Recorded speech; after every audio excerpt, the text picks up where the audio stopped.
Il suffit d'une fine pellicule de neige, pas plus. Ce matin à Goderville, en Seine-Maritime, elle est parvenue à envoyer Sophie dans le décor.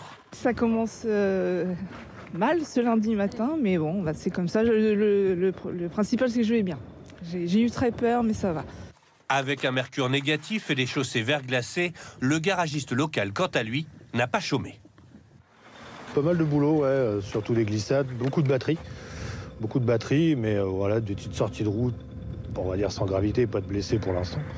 Un peu plus au sud, dans les monts d'Arrée en Bretagne, le givre a aussi rendu les routes piégeuses. La plupart des automobilistes a donc fait montre de vigilance. Rouler avec prudence, et voilà, faire attention. Ne pas être crispé au volant en fait. Moi j'ai roulé à petite route, je roulais à 50, 60. Pas de prise de risque au lieu de 80.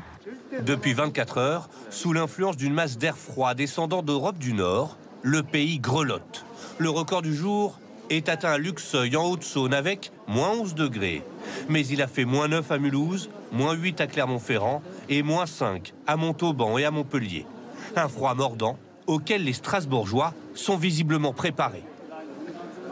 Je supporte pas tellement le froid, alors du coup je me suis équipée, vu qu'on est toute la journée dehors. J'ai mis les couches, les gants, les bonnets, le thermo, les culottes bas, tout. Autant de couches dont les plus sportifs, comme ici, au Bois de Boulogne, se passent allègrement. Oh, ça va, il fait pas moins 20. Je vais pas. Oh, une demi-heure. Il fait beau, non? Ouais. J'attends la neige. Une neige qui tombe en abondance depuis le milieu d'après-midi sur cette plage de Royan. Les températures vont rester très basses la nuit prochaine. 6 départements, vous les découvrez, les départements du centre-est vont d'ailleurs être placés en vigilance orange, neige et verglas. Prudence donc sur les routes. Les jours prochains seront particulièrement difficiles pour ceux qui travaillent dehors. Les ouvriers du bâtiment, les jardiniers, les commerçants d'ambulants. Reportage en région lyonnaise. Céline Blampin et Brice Giresse. Ils sont en première ligne, quelles que soient les températures. C'est souffrance en fait. C'est dur. Pour gagner quelques degrés, ces ouvriers ne peuvent compter que sur les vapeurs du bitume. J'ai qu'un peu l'air et je fais avec. C'est l'enrobé qui fait le reste. Ça réchauffe un peu? Ah oui, même beaucoup.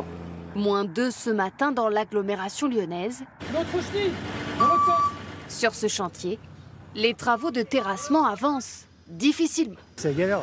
Regardez la terre, elle est carrément gelée en plus. Franchement, mais c'est pas un temps à travailler aujourd'hui.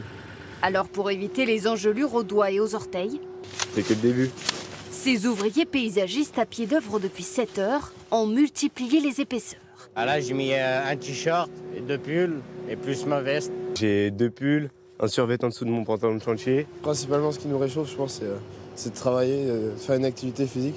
Rester en mouvement le plus longtemps possible, c'est aussi la règle pour ce jeune facteur de 29 ans qui travaille sans paire de gants. Pour distribuer, c'est pas facile en fait. Franchement, c'est super dur parce que là, je suis gelé, mais vraiment. Mais bon, il faut pas plaindre. Au moins, on a un travail et il faut faire avec de toute façon. Plus difficile encore pour les commerçants ambulants. Depuis le mois de mars, ils n'ont plus le droit d'utiliser des chauffages au gaz. La feuille, elle est translucide là. Et bien ça, c'est en train de geler là. Sur ce marché dans l'Ain, les primeurs ont bravé l'interdiction. Les gens, ils vont arriver chez eux, il n'y aura plus de salade, elle sera foutue, elle sera bonne à mettre à la poubelle. Autant qu'on chauffe, qu'on vende de la bonne marchandise. Ils ne pensent pas à ceux qui sont dehors. Ceux qui sont dans le bureau, ils n'ont pas de soucis, ils ont le chauffage à peut-être 10 degrés. Mais nous, on est à moins 4 là. Des températures négatives qui vont durer toute la semaine et mettre à l'épreuve les plus téméraires.